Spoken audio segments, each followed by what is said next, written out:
again, another shuffle, another day. This little mini split.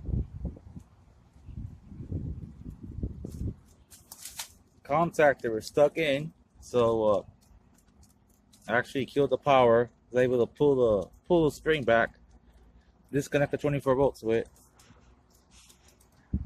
and see the water. I was actually to get the evaporator on to start defrosting all that ice. It was a solid block of ice. There goes the evaporator.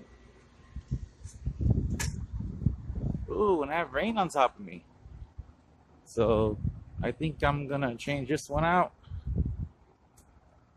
Let's see how it goes. And hands free, and a couple of minutes later, there we go. Voila, installed. New one. Now let's test run and see how it goes. This old one was pretty pitted. Nice carbon in there. So this was staying stuck. This part was staying stuck in, even though we turned off the power. So it's probably just weak. Yeah, it's all pitted.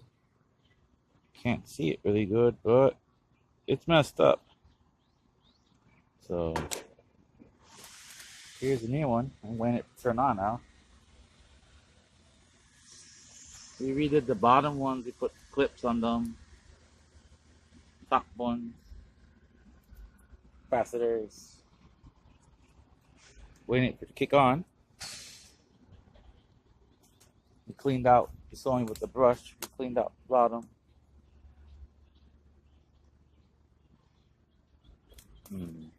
This has to be redone again. Happened they had a 4 super service, 4 conductor, and 2 were for the signal for the 24, and one time it came and 24 wire was open somewhere, so I had to throw a thermostat wire to the 24 in there. So, and it's alive. Yeah, baby. Yeah, baby. See? Alright. And I turned it off from the remote to see if it did turn off, and it did turn off. So,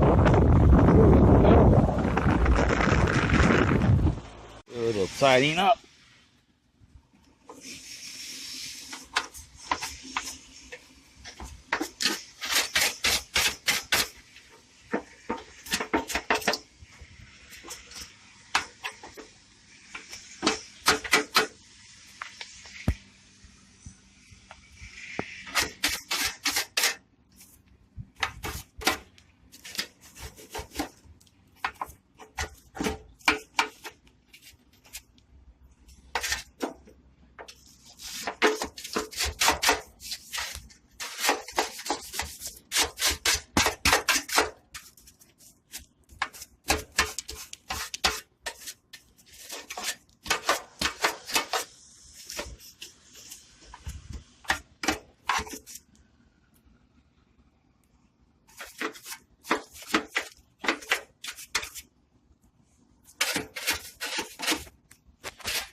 Nice and simple, just a grout brush, a $2 grout brush from Home Depot, does the job.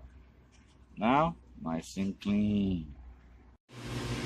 Well, at least that was a quick one. Contactor swap, we tested it on and off. I got some other units here to check also, water leak and bar unit. Let's see if I get the video on that one. But for this one, we're good to go.